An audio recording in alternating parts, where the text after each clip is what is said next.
Hi, I'm Hal Roberts. This is Bridge City News. Here's some of the top stories we've been following. Jury selection has begun for two men charged with conspiracy to commit murder from the 2022 Coutts border blockade. Following his conviction of 34 felony charges, former U.S. President Donald Trump says he's still an innocent man. And as we head into the summer holiday season, the Canadian Taxpayers Federation is calling on the Alberta government to give Albertans a break at the pumps. Your nation, your province, your southern Alberta. From the heart of Lethbridge, it's Bridge City News with Hal Roberts. Thanks so much for joining us. Jury selection has begun for the two men charged in the 2022 Coutts border protest. Chris Carbert and Anthony Olenek were arrested following the protest during the pandemic after RCMP say they found guns, body armor, and ammunition in trailers. They face various charges, including conspiracy to commit murder. The blockade at the border was part of protests against public health restrictions, along with COVID-19 vaccine mandates for truckers. A 27-year-old man died following a collision on Wednesday night. Police say the man's car was found submerged in the Old Man River here in Lethbridge. Police responded to a call shortly before 8 p.m. at the Tollestrup Construction gravel yard just off the Highway 3 overpass. It was there that they found the man dead. Police are investigating with the help of CCTV footage that the man entered the car in the Tollestrup Yard's parking lot and just a short time later drove off the embankment after losing control on the gravel road. The body was taken to the Calgary Medical Examiner's office for an autopsy. The man's identity will not be released and the investigation is still ongoing. Serial killer Robert Pickton is dead. Officials with Correctional Service Canada say he died as a result of injuries he sustained after he was attacked by another inmate at a maximum security prison in Quebec. Pickton was 74 years old. Pickton was a former pig farmer in British Columbia who was arrested back in 2002 and convicted in 2007 of the second-degree murders of 6 women. He was also charged with the deaths of 20 other women, but those charges were stayed by the Crown back in 2010. He was sentenced to life in prison with no chance of parole for 25 years. An inmate has escaped from a healing lodge in Edmonton. The Correctional Service of Canada says Callum Auger fled from Stan Daniels Healing Centre, which is run by the Native Counselling Services of Alberta. Officials say the 31-year-old is serving a sentence for manslaughter. The Native Counselling Services of Alberta says the Healing Centre houses conditionally released and federally sentenced Indigenous inmates. Alberta sheriffs have shut down another drug home. This one was located in Calgary. The Safer Communities and Neighbourhoods Unit obtained a court order against the owner of a property at 5720 18th Avenue Northeast. The property will be boarded up and shut down for a period of 45 days. Police say any tenancy agreement or lease is being terminated. Investigators obtained a community safety order which will keep the property under supervision for the next 2 years. Since its inception 16 years ago, Alberta's Scan Unit has investigated more than 9,000 properties. Today marked the construction to twin Highway 3 between Taber and Burdett here in southern Alberta.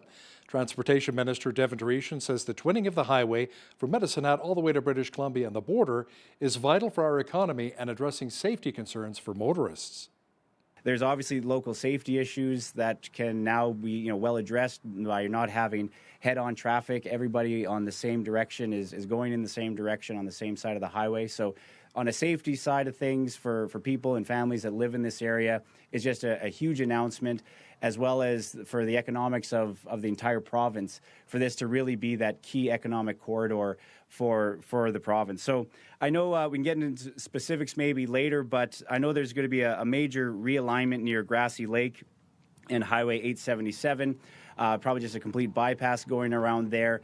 But this first section, we started here because this is the easiest stretch, this 46 kilometers.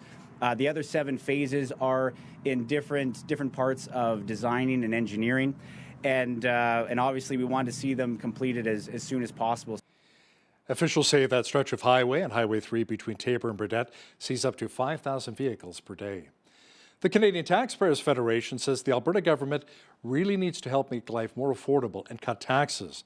The Alberta director for the CTF, Chris Sims, says that includes a break at the pumps when it comes to the provincial fuel tax. Yeah, so it's been 1 year since that provincial election campaign, and the UCP has not cut taxes for all Albertans. They promised this big time. In fact, 1 year ago, if you think about it, we were paying nothing for the provincial fuel tax because back then the UCP government had done the right thing and they had fully suspended the provincial fuel tax for an entire year. So that saved people 13 cents per liter of gasoline and diesel. So on average, if you're filling up a minivan, that was saving you almost $10 every time you were filling up. And for a light-duty pickup truck, that was saving you almost $15 every time you were filling up. You fast forward to now, and our taxes are higher because that fuel tax is back up. Premier Daniel Smith says her government would consider another provincial fuel tax pause, but only if oil is above $90 US per barrel. West Texas Intermediate is currently around $77 US per barrel. The final Alberta NDP leadership debate will take place this Sunday in Edmonton. The four candidates vying for the party's top job are former Calgary Mayor Naheed Nenshi, Edmonton MLA Sarah Hoffman and Jody Calahoo-Stonehouse, and Calgary MLA Kathleen Ganley. Voting for the new leader to replace Rachel Notley will begin on June the 3rd. The party will announce the new leader at the Hyatt Hotel in Calgary on the afternoon of June the 22nd. Well, we enjoyed another beautiful day here in Lethbridge. Lots of sunshine, just a few clouds, and fairly warm. Jeanette Rocher is now with some weekend weather details. TGIF, Jeanette, how's the weekend shaping up so far? Oh, TGIF is right, Hal. And as we're getting into that weekend, it is looking pretty decent. We're going to be seeing a little bit of increasing clouds Saturday morning. But for the most part, temperatures above seasonal, a high of 23 tomorrow there on Saturday. But before we get to Saturday, we do have a very windy Friday night to contend it with. So this evening, we are seeing a slight chance of showers. We could see those 30 to 50K winds from the west, gust up to 80 kilometers per hour during those showers. And then things start to clear up overnight. Also an overnight low of 4 degrees with a risk of frost. Once we get past that, we should be clear sailing for the rest of the weekend. And I'll be back later in the show to tell you how the 7-day forecast is looking. Great. Thanks so much, Jeanette. A day following the verdict which found Donald Trump guilty in his hush money trial, the presumptive Republican presidential nominee says he is innocent. During a news conference at the Trump Tower, the former U.S. president says it was a rigged trial. As far as the trial itself, it was very unfair. We weren't allowed to use our election expert under any circumstances. You saw what happened to some of the witnesses that were on our side. They were literally crucified by this man who looks like an angel, but he's really a devil. He looks so nice and soft. People say, oh, he seems like such a nice man. No, unless you saw him in action. It was a rigged trial. We wanted a venue change where we could have a fair trial. We didn't get it. We wanted a judge change. We wanted a judge that wasn't conflicted. And obviously he didn't do that. Nobody's ever seen anything like it. Trump's legal team says they will appeal his guilty verdict. Ontario Premier Doug Ford is being attacked on social media for comments that he made suggesting that immigrants are to blame for the shooting of a Jewish school in Toronto over the weekend. This is despite police saying they have very little information on the suspects so far early on in their investigation. What lunatic goes around shooting up schools? Like that is just unacceptable. Imagine that. Imagine a little kid in a school because they're from the Jewish faith. Someone goes by and starts shooting through the school windows. These guys need to be caught. They need to be punished. They need to be thrown in jail. And I'll tell you, we have zero tolerance for this anywhere in Ontario. And it doesn't matter what race, what creed, what religion you're from. I'd be saying the exact same thing if it was another community as well.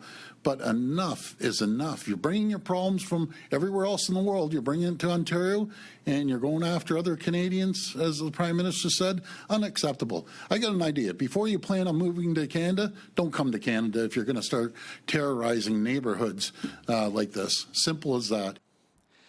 Government officials are sounding the alarm over a huge increase of human smuggling from British Columbia into the United States. U.S. Homeland Security Investigations Agent Matt Murphy explains how human smuggling rings in BC have been ramping up over the past couple of years.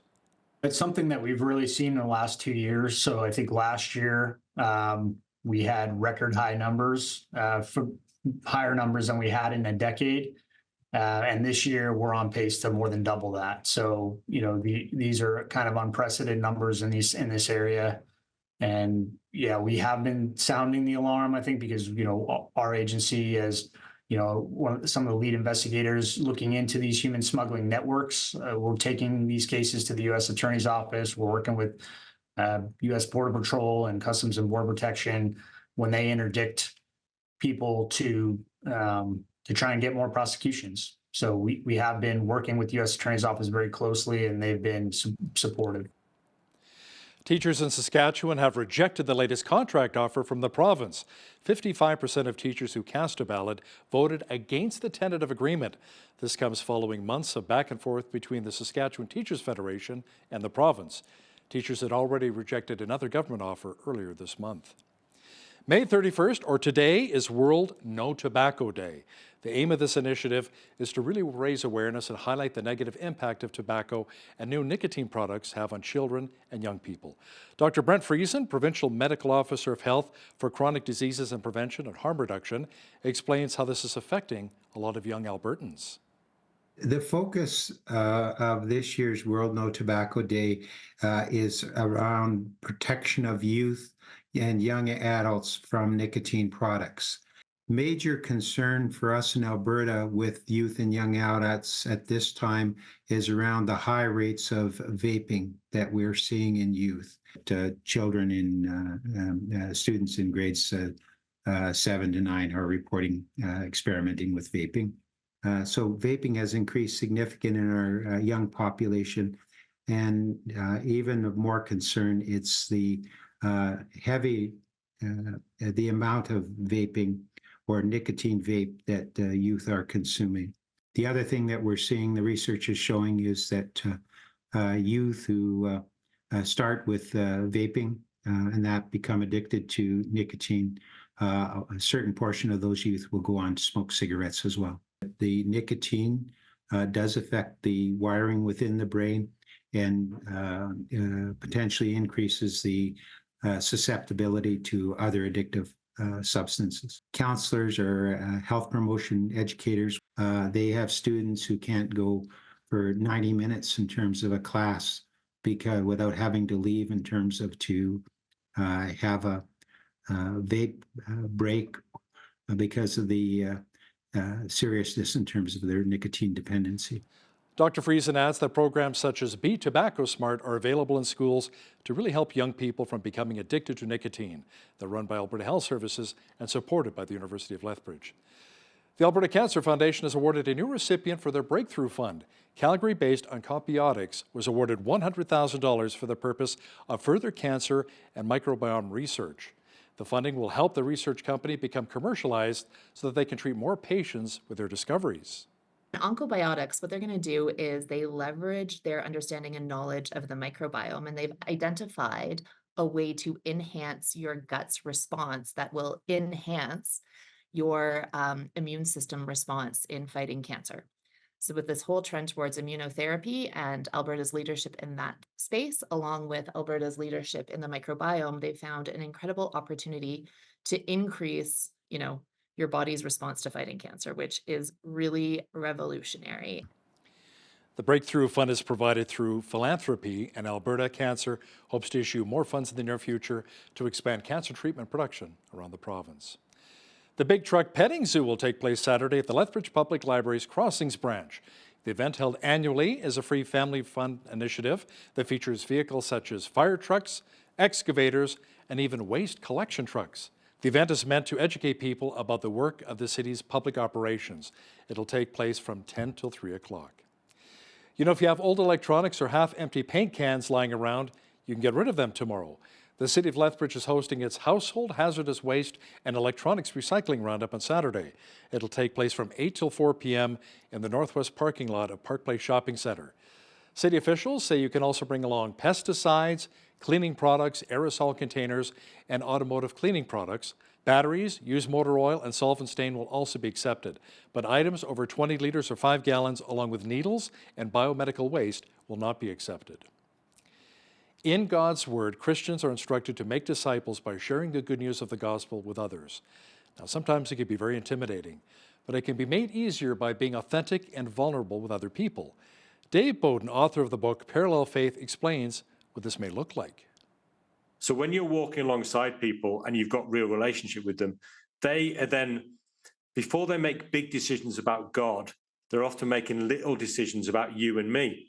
So they're watching, how does this person, how do you and me deal with challenges when we face them? How do we deal with difficulty? How do we deal when things don't always go our way? How do we be those people that still live with hope in the midst of difficult circumstances? So being vulnerable means not hiding and shying away from that. Make sure you catch the full interview with author Dave Bowden and BCN's Naveen Day coming up later in our broadcast. You know, there's a Christian broadcast organization which is shining a true light for Christ in Yemen, a country which has been in turmoil following close to 10 years of civil war. Peter Wooding from the Global News Alliance chatted with Sat7's USA Director Rex Rogers, and they have more. A Christian media organisation is supporting isolated believers in Yemen as the nation's Houthi rebels continue to launch attacks in one of the world's busiest shipping lanes.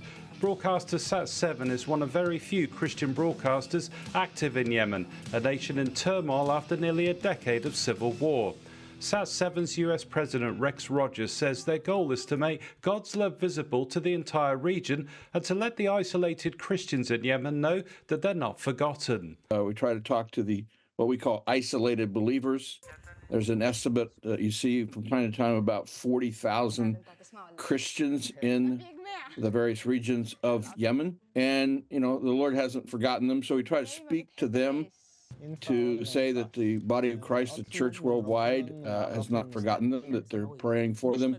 And we get calls every day from people all over the Middle East, including in Yemen, who are seeking help. Some who've said, I've come to Christ, some who say, I want to know more about this Jesus, I want a Bible. And Sat7 is hoping their broadcast will even impact the Houthi rebels themselves, who they say need the gospel too. Peter Wooding reporting for the Global News Alliance. The Israel Defense Forces say around 50 tunnels were recently discovered in Rafah and the Gaza Strip. That's been a major focus of the Israeli military. Now, according to TBN Middle East correspondents Madi Shushani and Yair Pinto, many of the tunnels were used for smuggling. In order to destroy Hamas, we must have boots on the ground inside Rafah. We must have soldiers there. We must go into the tunnels, each tunnel, and then find the hostages that potentially are being kept in Rafah, together with the leaders of Hamas. Because that's the last place where they have to hide. Because the IDF already basically took control of the other areas of the Gaza Strip.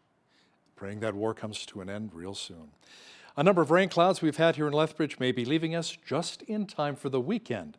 A full look at the weather pictures coming up.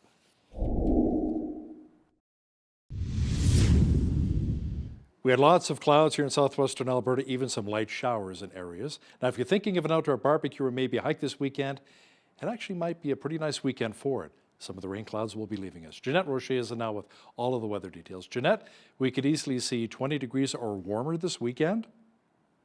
Yeah, not too shabby at all, Hal. And those gusty winds that we're seeing tonight should be lightening up for the rest of the weekend, which will make getting outside for that hike all that much more desirable. So we are seeing that high of 23 degrees on Saturday, which is higher than seasonal.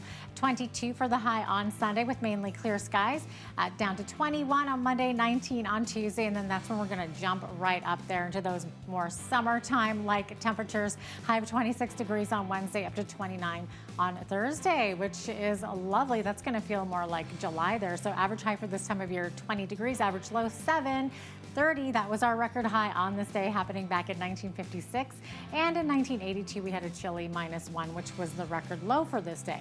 Okay, sun rose this morning at 5:29, and it's setting exactly at 9:30 this evening, which means we have 16 hours and 1 minute of daylight, so 1 minute longer than we saw yesterday as we creep closer to the summer solstice. So excited.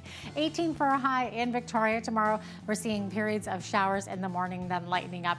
And then same thing, Vancouver seeing showers ending by the afternoon, high of 16 degrees. 20 for a high in Edmonton with mainly clear skies. And then 18 is the expected high tomorrow in Calgary, also with some sunshine there. So as we get to the rest of the prairies, high of 22 in Saskatoon. Same thing for Regina, high of 23 in Winnipeg.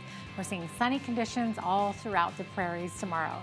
As we get into the central part of the country, let's get over to Toronto and Ottawa, Montreal, those areas seeing mainly clear skies as well. 24 the expected high in Toronto, 26 in Ottawa.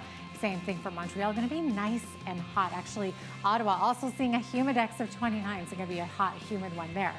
19 the expected high tomorrow in Fredericton with clear skies. 60% chance of showers in Halifax, high of 14, 11 for a high in Charlottetown with 30% chance of showers. And St. John's looking at 2 millimeters of rain tomorrow on Saturday. Expected high 8 degrees. So there you have it. That is your forecast. Stats Canada says growth in the first quarter of the year was helped by higher household spending. The agency says the economy grew 1.7% over the first 3 months of the year compared with a year ago.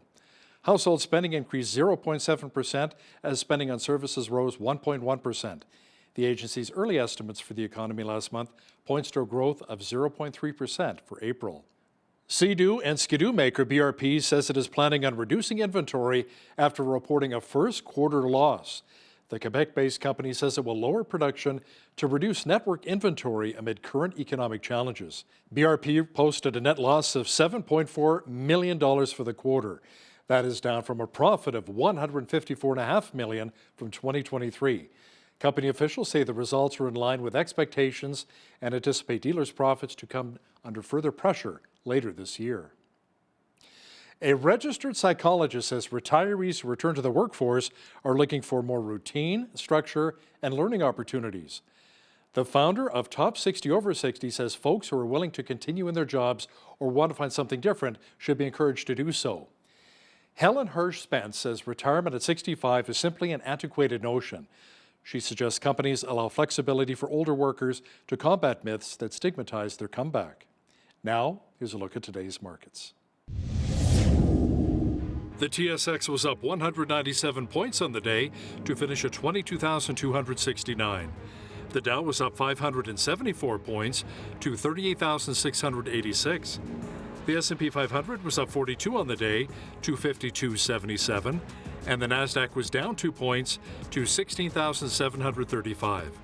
West Texas Intermediate Oil was down 92 cents to 76.99 US per barrel. Natural gas was up 2 cents to 2.59 US. Gold was down 15.74 on the day to 23.2734 US an ounce, and silver was down 76 cents to $30.41 US an ounce. Feed wheat is at $9.66 per bushel, barley's at $6.42, canola's at $14.90, and corn is at $7.90 per bushel. Live cattle June contract was down $1.30 to $181.60.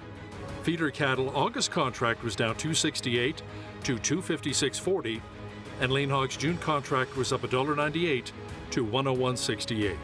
The Canadian dollar was up slightly over the past 24 hours to 73.38 US.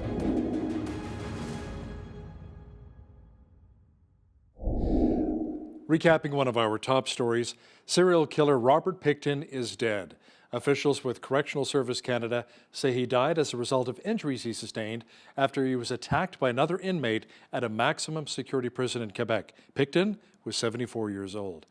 Pickton was a former pig farmer in British Columbia who was arrested back in 2002 and convicted in 2007 for the second-degree murders of 6 women. So how easy is it to make disciples, those who can shine the light for Christ in very dark places? Dave Bowden is the author of Parallel Faith, and he has some ideas for us in just a few moments. When you see news happening in your community, be sure to send us an email at info@bridgecitynews.ca. Also, be sure to visit our website anytime to check out a number of stories and interviews.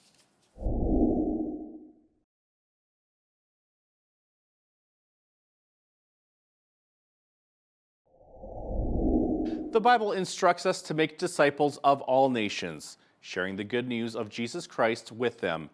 Now, how exactly do we do that in today's world that emphasizes plurality and acceptance of all different beliefs? It can certainly be intimidating. Our next guest has some thoughts to share on this, and he is joining us all the way from Birmingham in the UK. His name is David Bowden, and he is a former pastor and now the operations director for Grace Foundation, a Christian ethos charity that helps transform young people's lives. He is also the author of Parallel Faith. Dave, it's great to have you with us. Welcome to Bridge City News. Thanks for having me. I'm really excited to be able to talk to you guys today. So let's get right into it. Can you just give us a brief snapshot of what your book is all about? Yeah, so I guess you mentioned about making disciples there before, that's the one thing that Jesus told his followers to go and do, isn't it? And when I speak with so many Christians in church and even around the world, people know what Jesus commanded, but they don't always know what to do about it. So right at the heart of the book, Parallel Faith, is this fresh call to action to say that actually, what if discipleship is not something just for the pastor on the platform?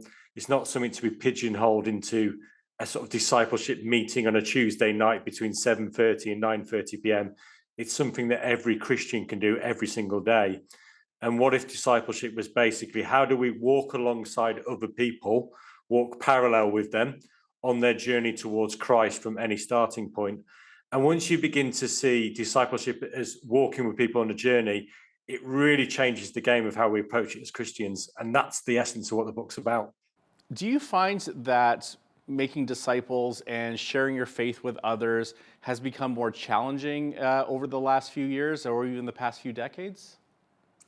I guess what's happened is there's been such a change in the culture beyond the church. And often we find that churches can become a bit of what I like to sort of call a Christian bubble, which means that we sort of keep our message to ourselves and we tend to batten down the hatches and not go out there and try to reach people where they are. So the more we get a gap between what's going on in the world and what's going on in church, it does make it harder, because that means that even the language that we use and some of the ideas and thoughts around how we communicate and translate the gospel into that culture becomes more difficult. And increasingly, we live in a world where people do like to say, you do your thing and I'll do mine. And certainly the reputation of many Christians beyond the church walls is not always fantastic, is it? Sometimes we are known more for what we don't do and what we hate rather than what we love and what we do. So once we're living in that kind of environment, you have to reimagine how you engage with the culture beyond your walls. And I think that starts by what I like to call show and tell. So we show people what it means to follow Jesus in our daily lives. If you want to make disciples, you first have to be a disciple. And then we tell people about the hope that we have and what we found in Christ. And hopefully when people know us and then they hear from us, that sort of bridges the gap between the church and the world. And what does it mean to walk parallel with people? I think it means to actually walk alongside somebody means to know them. It means to not see someone as a target for your kind of church ministry, not to see somebody as a box to tick or somebody to kind of convert in the way that they're not real people. It's about how do we love people where they are and meet them where they're at. And I think there's sometimes this expectation that we want people to be ready before they come into church. So I have this image in my head sometimes where it's like we're trying to reach people, but there's we're in the middle of a desert and there's a stream half a mile down the road. We're stood there with our fishing rod and we're speaking to the fish and we're saying, come on, fish, jump out of the river, flap along the desert and then jump onto our fishing rod so that we can say, we've got one. And that's often what it's like, isn't it, when it comes to evangelism? We expect people to come to us. But walking alongside somebody means we're going to go to where they are and we're going to start where they are. And that's that beautiful thing of understanding discipleship, is that we don't have to wait till somebody's ready. We can start with somebody right where they are right now. Even if they don't yet know Jesus, even if they don't believe the same things as you and me, we can start walking alongside them in relationship together. Now, undoubtedly, making time to walk parallel with others who are at an earlier stage of their spiritual journey takes a commitment. What does leaving the comfort of our own space look like? Yeah, it does take a commitment. And it's interesting, isn't it? When we look at the gospel and the good news, Jesus left the comfort zone of heaven and he came to earth, and the Bible says that that wonderful Message version, that the word became flesh and made his dwelling amongst us. He moved into the neighborhood. So it starts by making that decision to be where people are, whether it's making friends through work, whether it's making connections through even your local boxercise class, which is something that I like to do. It's about going beyond your borders and meeting people where they're at. So we do have to leave our comfort zones, because often it's easier for us just to stay within the comfort zone of our church walls. And it also means that we're going to have to meet people that are different than us as well, right? And it's interesting that when you know somebody that's different than you, it often helps tackle some of those stereotypes. It helps tackle some of those barriers and those myths that we have about people. When you know somebody who's a Christian, suddenly, and if they like you, suddenly that kind of barrier of like, all Christians are X, Y, Z starts to get removed and broken down. So I think, it's about being where people are and genuinely opening your life to have a relationship with them, and then sharing Jesus when you can. And you write about authentic, vulnerable relationships. I think most of us can relate to what an authentic relationship is all about, but some may not be so sure on what a vulnerable relationship entails. How would you define this, and what does that involve? Yeah, I guess it involves letting people understand that just because you follow Jesus doesn't mean that you have it all together. And it doesn't mean that you have all the answers. And it doesn't mean that you don't even experience doubt and have questions in your own life. I think people often want us to present this picture perfect view of what it means to be a Christian, but that isn't authentic and that isn't vulnerable. So when you're walking alongside people and you've got real relationship with them, they are then, before they make big decisions about God, they're often making little decisions about you and me. So they're watching, how does this person, how do you and me deal with challenges when we face them? How do we deal with difficulty? How do we deal when things don't always go our way? How do we be those people that still live with hope in the midst of difficult circumstances? So being vulnerable means not hiding and shying away from that. And I know some of my best relationships with people who don't share the same faith as me, often they know some of the challenges that I have, even with my own faith. And I'm okay with that, because it's not about me being brilliant. It's about pointing people to Jesus, who is amazing. And we touched on earlier about Jesus' mandate to Christians to go into the world and make disciples. Why have so many Christians failed to share the good news with others? Yeah, maybe it's first of all because they don't believe it or even understand it themselves. There's a reality fact, there's a difference between being a churchgoer and being somebody that actually genuinely carries faith. And I think sometimes, people haven't understood the good news, so therefore they don't share it. So, I know that when I have something good in my life, I want to share that with others. We get the latest gadget and we go talking about it to everybody. We see a film that somebody, then we talk about it with our friends. We try a new type of pizza and suddenly everybody gossips about it and knows about it around us. We always share about the things that we love. And so there is a challenge for us and a prompting from God as Christians of, are we sharing about Christ out of our love for him? And I think that's what people notice. They notice that first of all. So there's that, not understanding the good news. There's also, I guess, we get crowded by other things and we feel a little bit afraid. So, if I was to say to you, you've got to go climb Mount Everest tomorrow, on your own, you'd be freaked out probably. Well, I would be, freaked out. But if I said to you, I was going to send the world's best adventurer with you and he's going to be your guide, he's going to carry the equipment for you, he's going to tell you exactly which step to take and go with you every step of the way, it would still be difficult, but it would be less scary because you've got an expert with you. And that's why I love that scripture so much, where Jesus says, go into all the world and make disciples. And the great commandment ends with a great promise at the end of it. And surely I am with you always. I'm with you to the end of the earth. And that's what I love about the Jesus stories, is Jesus doesn't tell us to go out there on our own and just to do this really scary thing. He says, yeah, it's tough sometimes showing your faith, but I'm with you every step of the way. So maybe people don't share their faith because they don't realize that God is actually with us, and he's the one who gives us the words to say. All we've got to do is share about our hope in him. We're not the answer, Jesus is.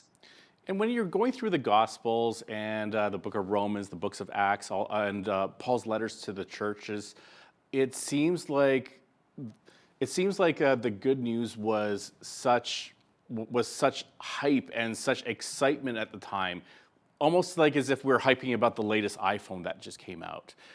Why don't we have that same excitement as we did 2,000 years ago? Yeah, I guess those first disciples, that they lived with that fresh encounter with Jesus, didn't they? And they lived with an expectation that the news that they had genuinely was the answer to the problems around them in the world. And maybe that's a challenge for us as well. It's like, do we really believe the good news? And has it been good news to us so that we can then share that good news with other people? So, yeah, they did talk about it. They talked about it because it was really real in their lives.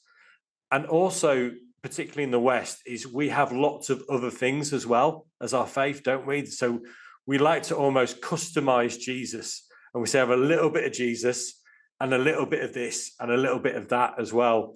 Whereas those first century Christians, they knew that if they didn't put their hope in Christ, there was nothing else going to rescue them, nothing else going to save them. So getting back to that idea of Jesus is not just a answer, he is the answer, is right at the heart of us being able to re-establish that same passion and vigor that those first century disciples had. And I think also that there was a realization that actually it was tough for them to share their faith as well. It cost them something, right? So they knew that if they were really going to go after Jesus, they had to make a decision to go all in. And there's a little sense, I know in my life, you may be the same sometimes, where I feel challenged that am I going all in for God, or is this something that I'm approaching half-heartedly? And certainly for those first century Christians, there was no half-heartedness about it. And for those first century Christians, then they had not something to lose; they could have had everything to lose. So do you see greater resistance to Christian faith today than at times in past, or do we really have nothing to lose now? Amongst the generation that I'm working with in schools, and often most of the time I'm working with your millennials, your Gen Zs and Gen Alpha, I'm seeing more of an openness to the gospel. We live in a very post-Christian culture here in the UK, but there's more of an openness now to the gospel than I've ever seen before. Often the reality is that Christians just aren't talking about it because of fear of things like cancel culture. And obviously, how you approach and share your faith is so important. That's why relationship, the parallel journey, matters so much, because you can build trust and then you can build a bridge to the gospel. But the reality is, I think there's more of an openness than ever before. People are so desperate for answers. The politicians have failed them. The kind of pursuit of fame and social media and the Instagram world that we live in, it's not working for people. The algorithm is failing them, so they're looking for answers elsewhere. The reality is that we have to be able to present the gospel in a way that translates into meets people where they're at. So we have to help people understand that they have a need for the gospel. So some of the things that they're looking for, everybody's trying to answer 3 questions in their life. Who am I? That's the identity question. What am I here for? That's the purpose question. And where do I belong? That's the community question. Well, we know that the gospel gives incredible answers to those 3 things. We just have to present it in a way that meets people where they're at. And there seems to be a growing number of people who are unaffiliated with any kind of faith. Does that make it easier or harder to present the gospel? It can make it challenging in the respect of, we talked about earlier, like that idea of like, you go and do your thing and I'll do mine. So there is a barrier to be broken down with people where some people might listen to you and they say, that's absolutely brilliant, but I could never do that. And to some extent, that's where we have to talk about Jesus more than we talk about church and more than we talk about ourselves, because we know that Jesus connects with anybody in any culture, in any context, from any starting point. And often if we start with, I don't know, come to church, come and be part of my Christian bubble, Christian culture. It makes it harder for those that don't have any affiliation at all with a faith background. But if we talk about Jesus with them, at least they'll engage in a more interested way. Because a lot of what I do in my daily life is help people move from being not interested in faith to becoming spiritually curious. So for that person who's maybe got no affiliation or not interested, it's how do you provoke spiritual curiosity in them? And that might be through a conversation, it might be through a connection, it might be through doing something creative, it might even be through community and hospitality. Dave Bowden is the author of Parallel Faith. Dave, thanks so much for your time today. Thank you for having me.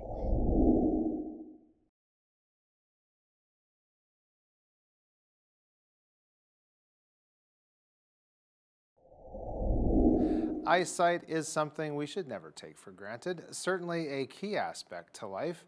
Eye health may be something most of us never really give a lot of thought to, but it's a key factor in our overall well-being.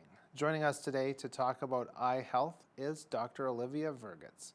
She is an optometrist with Visual Effects, partners with FYI Doctors, located in downtown Lethbridge. Welcome to Bridge City News. Hi, thanks for having me. So why don't we start off by asking what glaucoma is and how can we know maybe from symptoms that it might be an issue? Glaucoma is an eye condition that causes damage to our optic nerve. And as that progresses, it can result in irreversible vision loss. There's actually different types of glaucoma. The most common one is called primary open angle glaucoma. This one, you might have heard it referred to as the silent thief of sight. And that's because in its early stages, it actually doesn't have any symptoms. What happens is we have a bit of a higher eye pressure, and over time, that pressure can actually cause some mechanical stress on our optic nerve that's at the back of the eye. And that's where the damage can set in. Now, there are some other types of glaucoma that do have symptoms. These can be blurry vision, eye pain or eye redness, nausea and headaches, but these types are a little bit more uncommon. Wow, that sounds like a pretty serious issue. Now, who is typically at risk for glaucoma? Yeah, so anyone who has a family history of glaucoma, especially a first-line relative such as our parents, there's an increased risk there. As we get older, that risk increases as well. Anyone who's had an injury to the eye, that can increase our risk as well. And having certain cardiovascular conditions, so high or low blood pressure, different heart conditions as well can be risks as well. Right, wow. So is there something that can be done to prevent glaucoma? So a lot of those variables, unfortunately, are things that we can't control. One of the main things is having your regular eye exams with your optometrist. That way they can monitor things and pick up on any potential early signs that may then lead to glaucoma in the future. Well, that's really interesting. And it's great to have the option to have our eyes checked and go to see someone like yourself. So what kind of treatments are available for glaucoma, and do they have a different level of effectiveness? Yeah, so effectiveness may vary individual to individual. Commonly, people will be started on an eye drop to lower the eye pressure. There are other laser procedures that ophthalmology can perform, and the laser procedure, what it actually does is opens up the drainage system of the eye to then lower the eye pressure that way. This procedure can be a little more temporary, and often it can be needed to be repeated, and it's often used in conjunction with the drops. If those things don't work, there are further surgeries that can be done, such as drainage tubes or flaps that also can drain some of the fluid as well. Well, that's very interesting. So is this similar to, let's say, maybe something called conjunctivitis? No, so conjunctivitis is just affecting the tissue, the clear tissue at the front of the eye over top of the white tissue, the sclera. So there's different types of conjunctivitis. It can be a bacterial conjunctivitis, an allergy, or a viral type of conjunctivitis. So that would be a different condition than what we're talking about there. Well, thanks for explaining that. It's good to get the clarification and to have a little bit better understanding. And I suppose one way to have a better understanding of our eyes is to have that eye exam that you were talking about. So is there an optimal frequency? Yeah, so a lot of that has to do on our age. The Alberta Association of Optometrists actually recommends we can have our first exam even around 6 to 9 months of age. At least one exam between the ages 2 and 5. And then kids are typically monitored annually. Around the ages 19 to 64, we'll say at least every 2 years. Anyone 65 years and older are actually covered annually by Alberta Healthcare. Of course, this will all differ person to person, and your optometrist may recommend more frequent visits just based on your own personal eye care needs. Right. Now, you mentioned children just moments ago in that last answer. So I have been reading some headlines stating that children today, they may be in need of glasses more than previous generations and possibly at an earlier age. Have you seen this, and could you tell us why this might be the case? Yeah, so we definitely are starting to see both of those things. So nearsightedness, or it's also known as myopia, that's when our vision looking at objects close to us are clear and things a bit further away are blurry.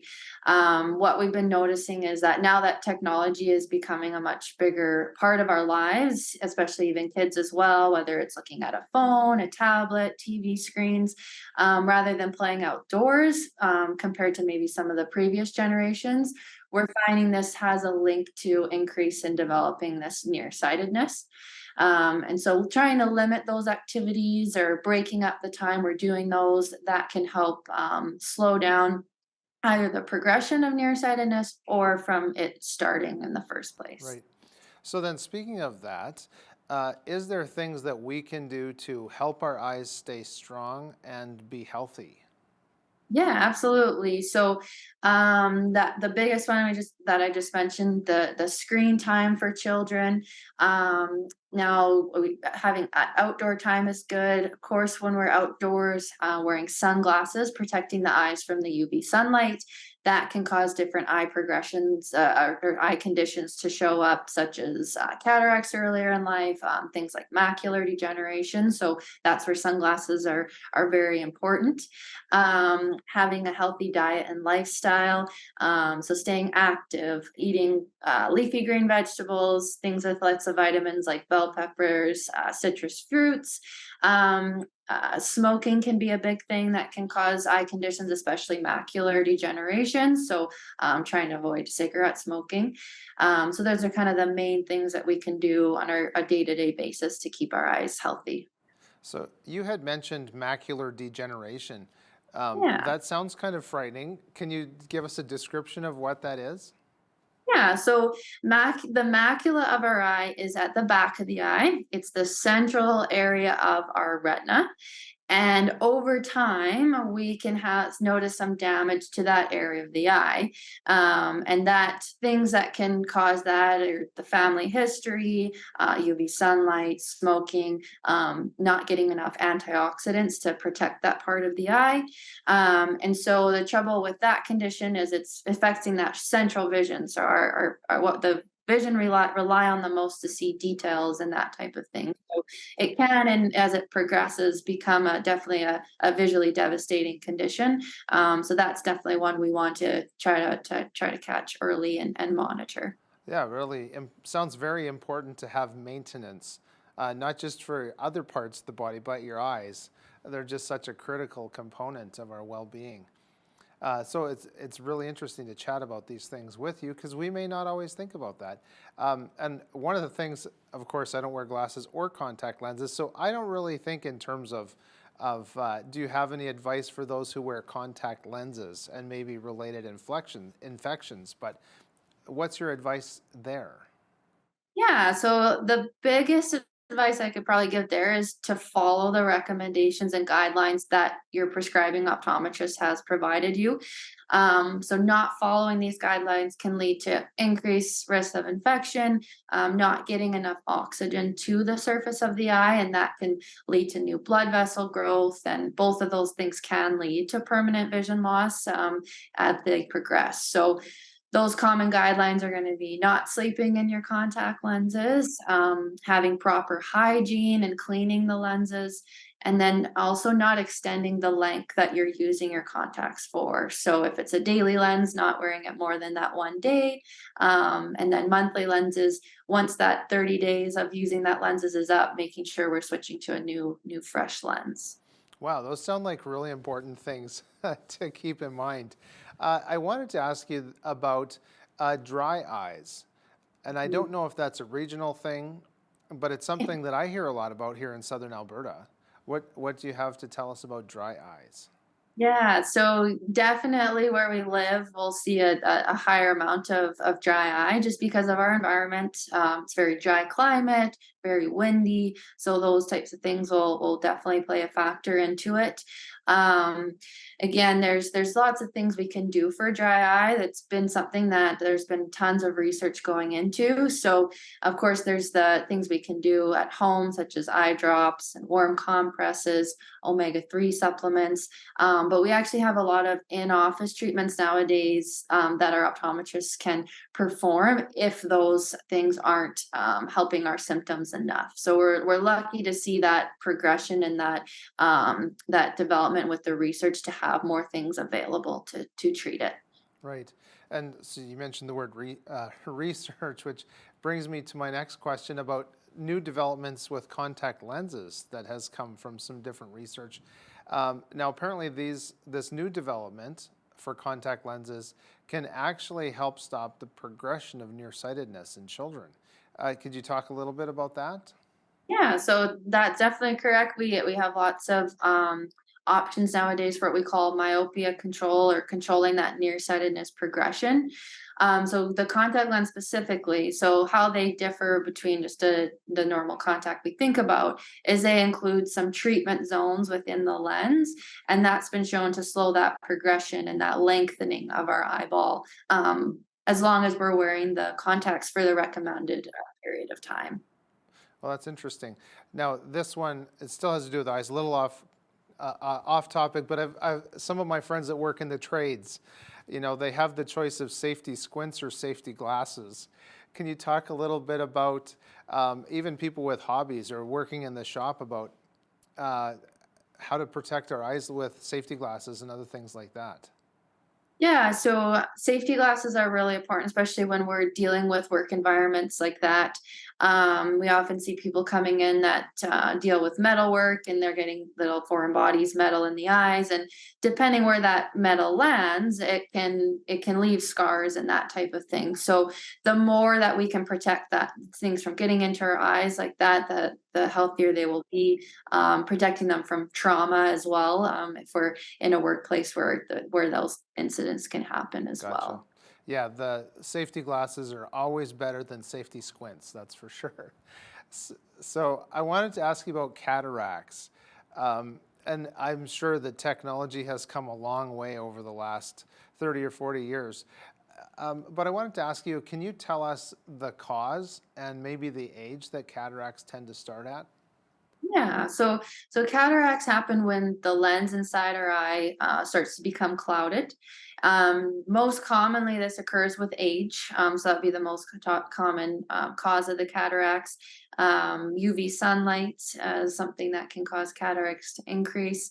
Having certain systemic conditions, so things like diabetes can cause those to develop.